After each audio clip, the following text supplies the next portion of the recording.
A reading from the Gospel of John. Jesus said, "Very truly I tell you, anyone who does not enter the sheepfold by the gate, but climbs in by another way, is a thief and a bandit.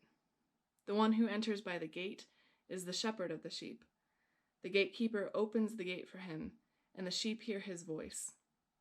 He calls his own sheep by name and leads them out. When he has brought out all his own, he goes ahead of them, and the sheep follow him because they know his voice. They will not follow a stranger, but they will run from him because they do not know the voice of strangers." Jesus used this figure of speech with them, but they did not understand what he was saying to them. So again Jesus said, "Very truly I tell you, I am the gate for the sheep. All who came before me are thieves and bandits, but the sheep did not listen to them. I am the gate. Whoever enters by me will be saved, and will come in and go out and find pasture.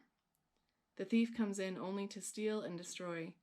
I came that they may have life and have it abundantly." I am the gate. What does that even mean? I mean, I really wish that Jesus could have used one of his more clear metaphors, like "I'm the bread of life," or "I'm the vine and you're the branches," or even if we had extended this reading by one verse, we would have gotten "I am the good shepherd." But no, this week we get "I am the gate." Seems a little pedestrian, a little peculiar even for Jesus. No wonder the disciples are confused. So, how do we make sense of what Jesus is saying? Well, I suppose we could start with how a gate functions. A gate is there to protect whatever lies beyond it. You come through it, you make sure it's closed behind you, maybe you even lock it, and you do that because whatever is behind it is dear, it's important, and it's valuable. It's a barrier so that whatever is harmful can't get to whatever is precious. It's actually not unlike the Jesus we see in the Garden of Gethsemane, who literally stands between the temple guards and his disciples, physically creating a partition between the two. He knows that the guards have come for him, so Jesus says, "Let these men go," and the guards allow his disciples to depart from the garden unharmed. So that seems straightforward enough. Jesus is there to protect us, to keep us safe, to stand between us and whatever may threaten us. But a gate also functions as an entry. And it's this side of the metaphor where I think we've tended to run into a little bit of trouble. There's a long history of reading this verse through the lens of exclusion, as though Jesus were saying something about who is in or out of the sheepfold, and that plays right into our human tendency to distinguish between an us and a them. We've taught that if Jesus is the gate, then that must mean that the entrance is reserved only for a select few, like those whom Jesus favors, and conveniently we're the ones who usually decide who that is. Entrance is for those who accept Jesus as their personal Lord and Savior, or those who profess Christian faith.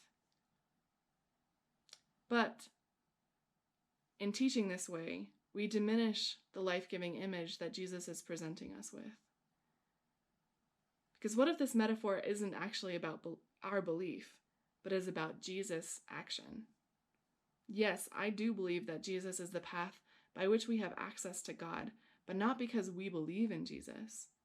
Rather because in his incarnation and life, his death and resurrection, Jesus has reconciled all things to God and has restored right relationship between the creation and the Creator.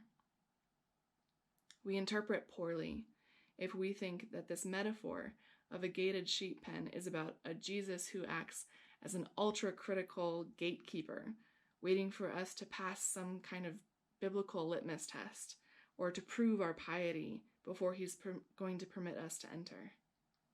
No, Jesus is the gate. Jesus is the gate that has been thrown wide open and stands welcoming, inviting all people into the fold. Through his death and resurrection, Jesus clears the way and opens a path for us to be in true right, good relationship with God. That is the precious, dear, sacred treasure that lies through the gate. Restored relationship with the Creator. And in that relationship is the promise not only of life, which would be enough, but of abundant life. This means life that goes beyond mere survival and includes meaning and purpose and fulfillment. That means thriving. It means abundance, like several superfluous gallons of wine at a wedding, or a meal that's enough to feed thousands and still have some left over. It's a life where we have all we need and then some. It's a life where we live for living's sake. Maybe abundant life looks something like the 23rd Psalm, another of our prescribed texts for today. The psalmist writes about a life lived with God as his guide and guardian, and illustrates beautifully what that abundant life might look like.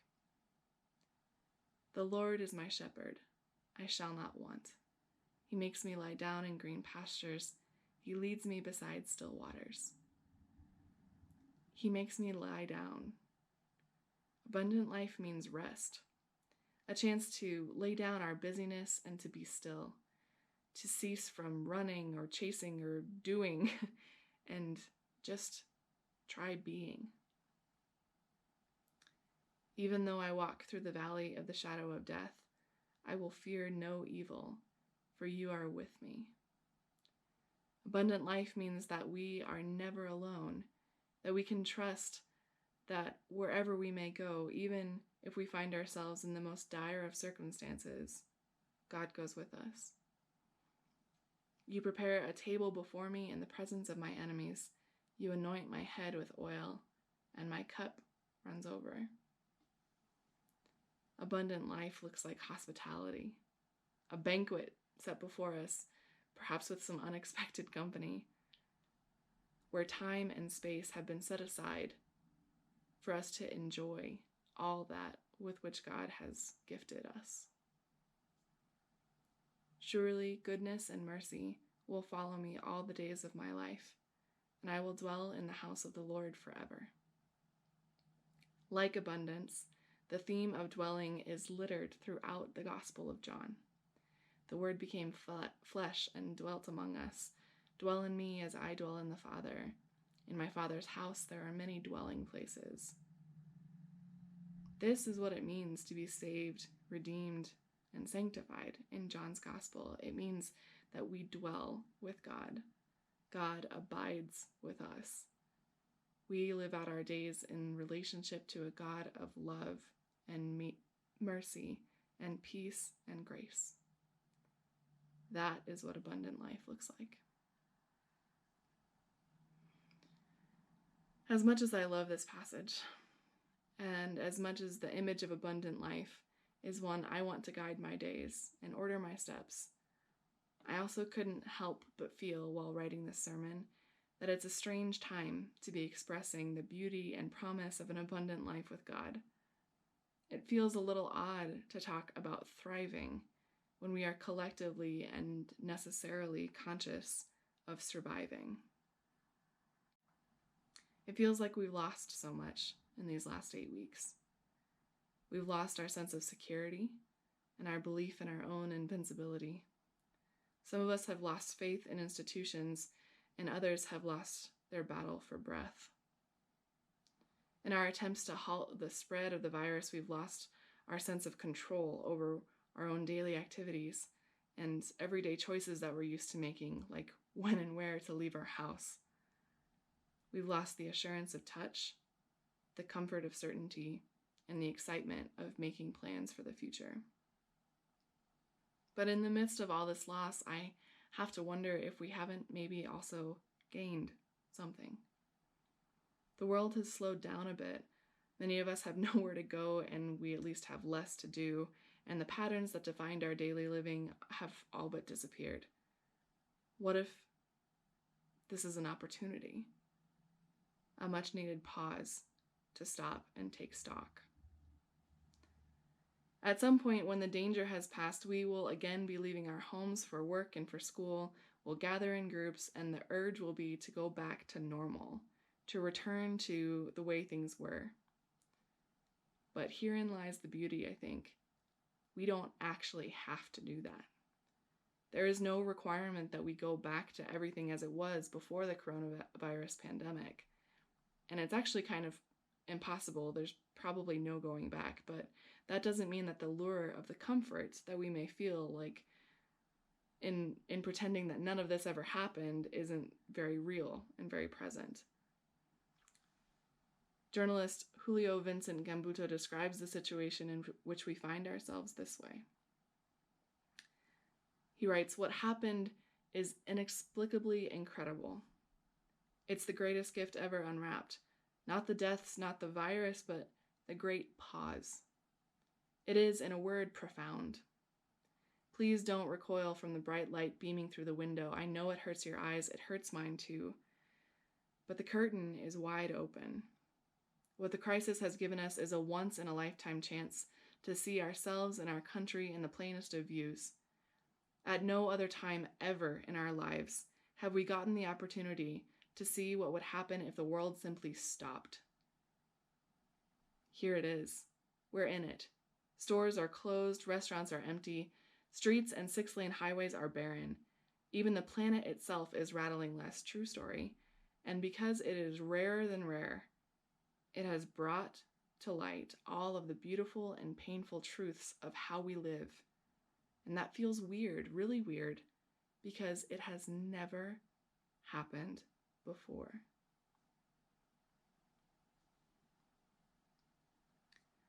I think we have choices about how we come back into the world. In fact, we may just have an opportunity to create a new one. If we want to build a better world and a better country and a better community and a better church, if we want a different life, maybe a more abundant life, this could be our chance. Now is the time we should be asking questions. What do we miss about our pre-pandemic lives? What have we been living without that turns out we don't actually miss that much? What systems and patterns have been exposed? What injustices or needs do we see clearly now? And what do we want to do about it? What needs to be laid down or cast aside because it actually wasn't serving us all that well to begin with? What have we discovered about what we can't or don't want to live without? What have we learned about what really is essential? I can think of so many reasons why I wish this crisis had never happened, and some of those reasons have names. But I think we would be remiss not to recognize that as a byproduct of this situation, we have an opportunity to step up into our roles as co-creators with God and redefine what our lives and our communities and our world could look like. So, here is your homework assignment this week. And yes, I'm serious about this. Think about how you define what abundant life means. Ask yourself, if you could start from scratch, what would make your life, and maybe the lives of those around you, what would make your life rich and bountiful and generative? Because even though they may try to convince us otherwise, we are going to be starting from scratch. We are in a position to reimagine everything. So imagine, design, invent, employ your ingenuity and your inventiveness for the sake of the abundant life that God has promised us.